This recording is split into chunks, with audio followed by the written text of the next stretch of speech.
El glomérulo es una red de pequeños vasos sanguíneos que se encuentran en el interior de la cápsula de Bowman dentro del riñón. Entre los capilares y la cápsula de Bowman se encuentra el mensaje.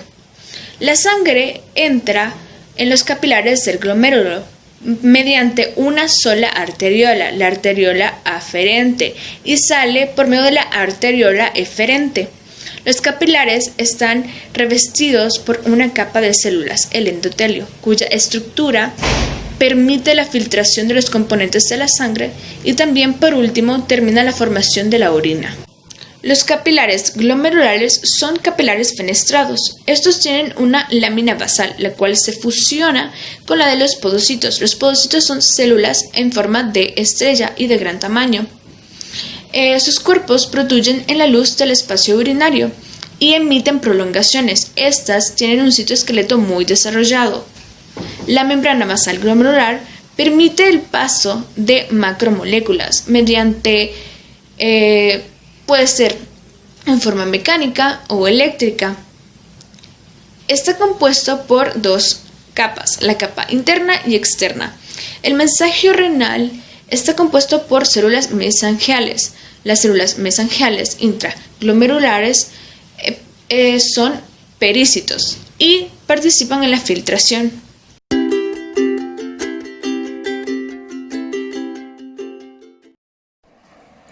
Ultrafiltrado glomerular es el proceso de reabsorción que se compone de dos pasos, uno activo y otro pasivo. El pasivo es el que se dirige de los capilares a la sangre y ese proceso se le llama ultrafiltración. El ultrafiltrado estará mediado por dos presiones, la presión hidrostática y la presión coloidosmótica. En la hidrostática sanguínea glomerular es la presión sanguínea en los capilares glomerulares. Este está promoviendo la filtración y así forzando la salida del agua y los solutos del plasma sanguíneo a través de la membrana de filtración, y su valor suele ser de 55 milímetros de mercurio.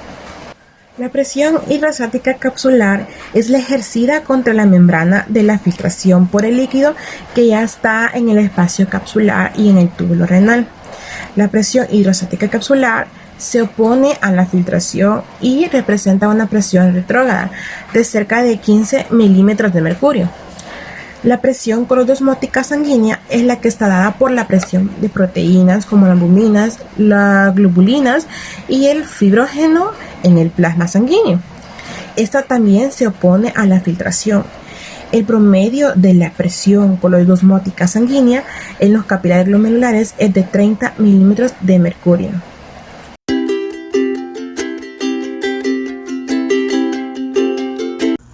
Objetivo número 3. La filtración glomerular.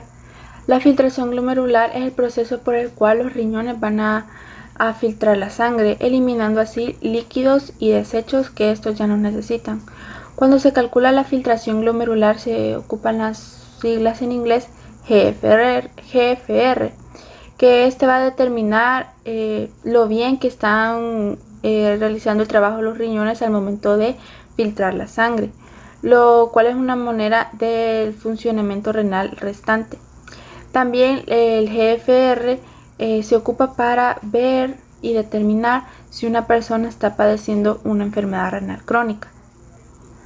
La filtración glomerular se calcula usando una fórmula matemática que va a estar comparando la talla, la edad, el sexo, la raza de la persona con sus niveles de creatina sérica.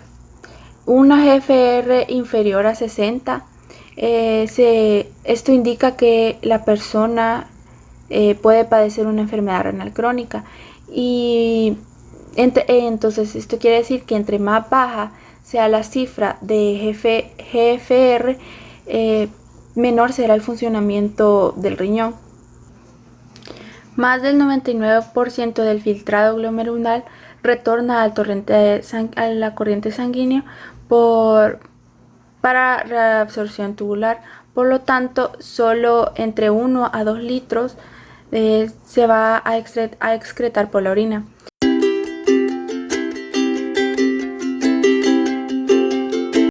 La depuración renal se define como el volumen de plasma sanguíneo en ml que por defecto de la función renal queda libre de una sustancia X en una unidad de tiempo, o sea, un minuto.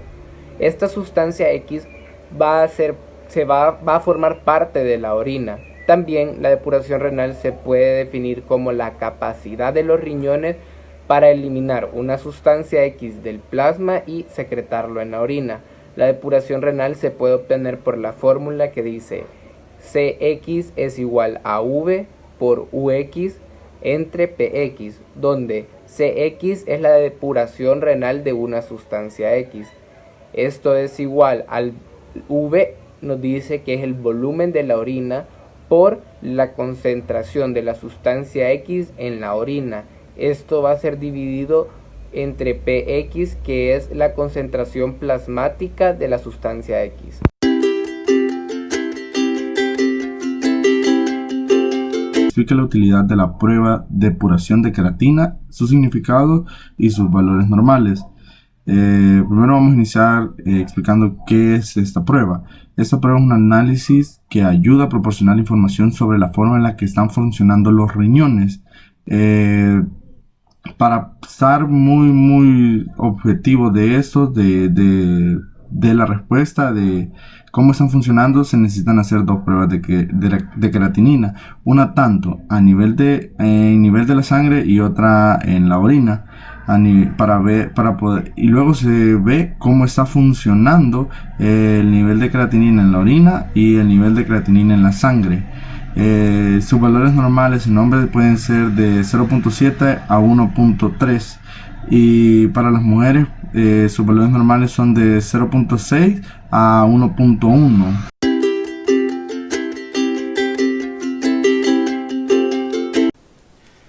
La reabsorción tubular permite al organismo que se retenga la mayor parte de sus nutrientes, y esto lo hace con la ayuda de dos mecanismos, el cual es el transporte activo y el transporte pasivo.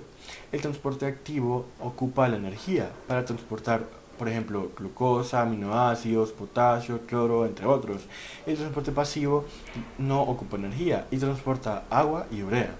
La reabsorción tubular es el proceso por el cual la mayoría de componentes filtrados pasan desde el túbulo renal hacia los capilares pertubulares. En el túbulo contorneado proximal se reabsorbe aproximadamente el 65% de agua, el 100% de glucosa, aminoácidos, potasio, sodio y bicarbonato. Luego en la sala de Henle se absorbe aproximadamente el 15% de agua, sodio, potasio y urea. Luego en el túbulo contorneado distal se secreta la hormona aldosterona, así esta absorbe lo que es el potasio y por lo tanto el sodio y por lo tanto el agua, y también se estimula lo que es el potasio, y esto lo que hace es absorber el cloro y el bicarbonato. La secreción tubular es el proceso inverso a la reabsorción tubular. A través de la secreción tubular pasan algunas sustancias desde la sangre de los capilares pertubulares hacia el túbulo renal. Entre algunas de las sustancias secretadas están los iones de hidrógeno, de potasio, de amonio, de creatinina, de ácido úrico y de fármacos como la penicilina. También participa en el control del pH de la sangre. En el túbulo contorneado proximal, rama gruesa del ácido de Henle, porción proximal del túbulo contorneado distal, se secreta aproximadamente el 95% de los iones de hidrógeno. Y en la porción distal del túbulo contorneado distal y el túbulo colector se secreta aproximadamente el 5% restante de los iones hidrógeno.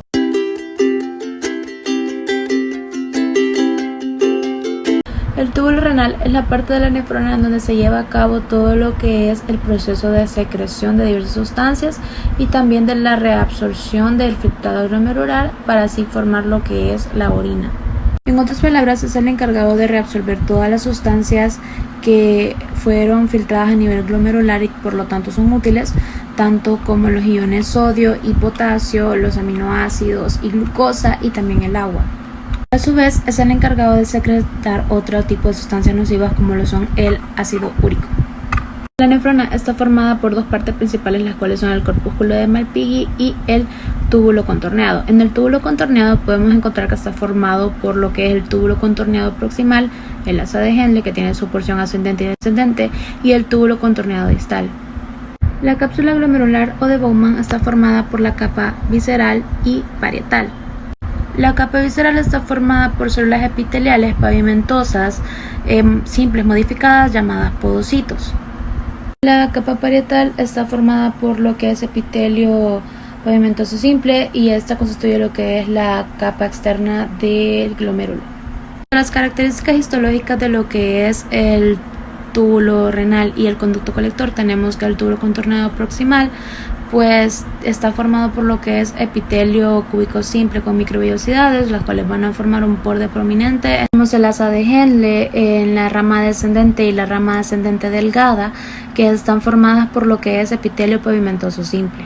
En cuanto al asa de Henle, pero en lo que es la rama ascendente gruesa, esta está formada por epitelio cúbico simple o epitelio cilíndrico bajo.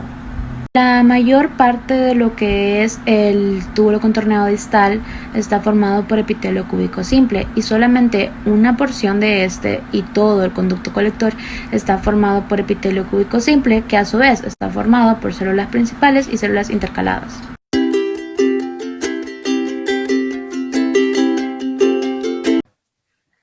Yo les voy a hablar sobre la depuración osmolar.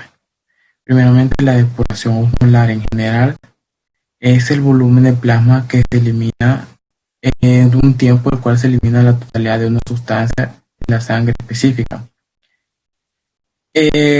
Ya se puede significar como la depuración osmolar en un significado específico, que sería la eliminación de la sustancia de la sangre a través de los túbulos renales por medio de la orina. Para calcular la osmolaridad y la depuración osmolar, hay una fórmula que sería 2.1 por la concentración de plasma de sodio, que es la más común. Y el ejemplo utilizando esta fórmula sería que primeramente la concentración plasmática de sodio es normalmente de 142 miliequivalentes por litro.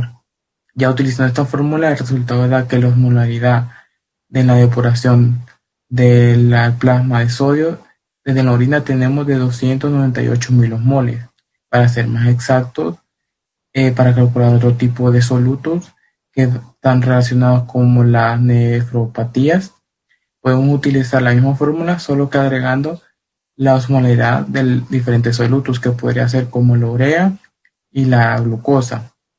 Ya teniendo el resultado de la fórmula, se deduce que la orina, cuando es isotónica, el plasma tiene la misma osmolaridad que el claramiento osmolar. Será que el flujo de orina va a ser igual. Cuando la orina es hipertónica, es decir, que su osmolaridad es mayor que la del plasma, por lo tanto es una orina concentrada, que implica que está produciendo una eliminación neta de solutos. El aclaramiento osmolar será mayor que el flujo de la orina. Y por último, cuando la orina es hipotónica, quiere decir que la osmolaridad es menor a la del plasma y su aclaramiento osmolar es menor que el flujo de la orina, y lo que se ocurre es una pérdida neta de agua plasmática.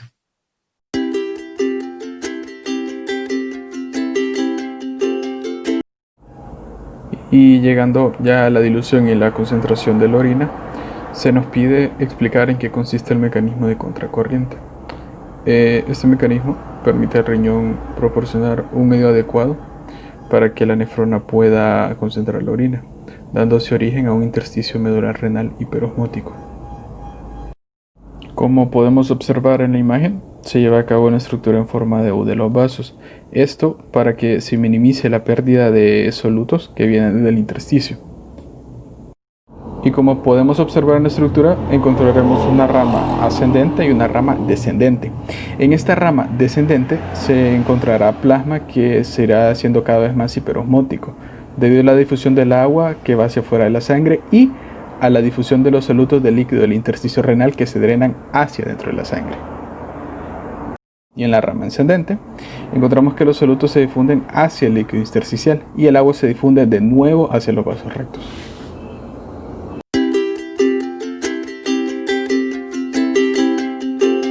Esquematice la producción y función de la hormona antidiurética ADH.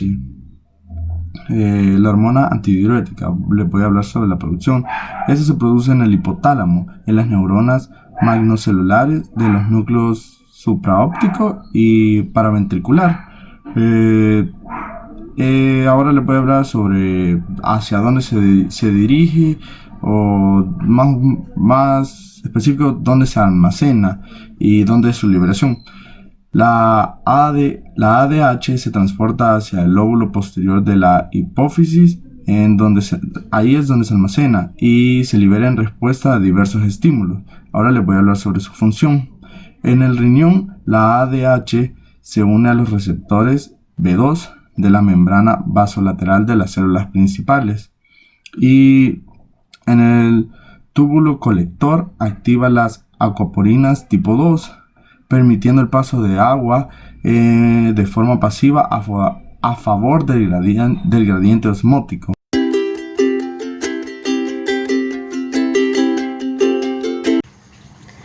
En la figura podemos observar cómo la hormona antidiurética afecta la concentración de la orina. Los números de la figura representan la concentración total de los solutos de la preorina, que son expresados en miliosmoles sobre litros. Los fluidos fisiológicos tienen una concentración de 300 miliosmoles sobre litro, y la figura muestra que la preorina que llega al asa de Henle tiene la misma concentración que el plasma. La orina que se encuentra en el túbulo distal está más diluida que en el plasma. Si la hormona antidiurética no está presente en los túbulos colectores, la preorina permanece en la misma concentración que en el túbulo distal, y los riñones también producen una orina diluida. Si la hormona antidiurética está presente en los túbulos colectores, el agua allí presente es absorbida y transferida a los capilares de alrededor, y de esta manera la concentración aumenta en la preorina.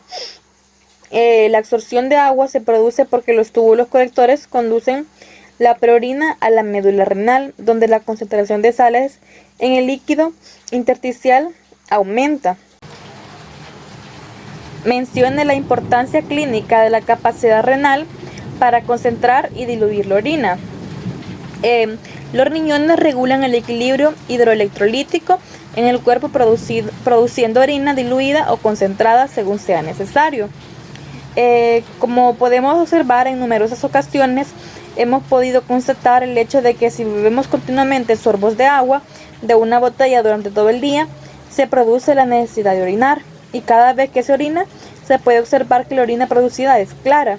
De forma contraria, si no se bebe durante varias horas, no se experimenta una necesidad urgente de orinar, y cuando se orina, la orina producida es más oscura de lo habitual.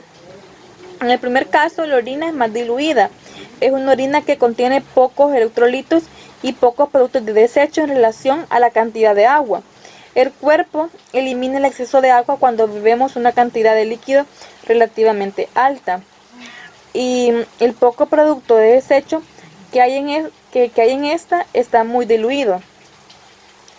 En el segundo caso, el cuerpo necesita conservar agua. Como continuamente perdemos agua a través de la piel y por la respiración, los riñones trabajan para reabsorber la mayor parte de agua en el filtrado. Al mismo tiempo, el cuerpo produce productos de desecho que necesitan ser eliminados por los riñones, así que estos producen una orina concentrada con muchos solutos, incluyendo productos de desecho y electrolitos con la menor cantidad de agua posible. Sin embargo, las circunstancias requieren que los riñones produzcan orina concentrada, que significa que el cuerpo está en un estado donde el nivel de líquido es relativamente bajo y la concentración de electrolitos es relativamente alta. La hipófisis segrega una hormona que actúa en los conductos colectores de las nefronas y aumenta la absorción de agua. El incremento en la absorción de agua hace que el filtrado, que se vuelve cada vez más concentrado desde que pasa por los conductos colectores hasta la médula renal. De la misma forma, los riñones producen orina concentrada, con muchos solutos, incluyendo productos de desecho y electrolitos con la menor cantidad de agua posible. Sin embargo, las circunstancias requieren que los riñones produzcan orina concentrada, que significa que el cuerpo está en un estado donde el nivel de líquido es relativamente bajo y la concentración de electrolitos es relativamente alta. La hipófisis segrega una hormona que actúa en los conductos colectores de las nefronas y aumenta la absorción de agua. El incremento en la absorción de agua hace que el filtrado, que se vuelve cada vez más concentrado desde que pasa por los conductos colectores hasta la médula renal. De la misma forma, los riñones producen orina concentrada.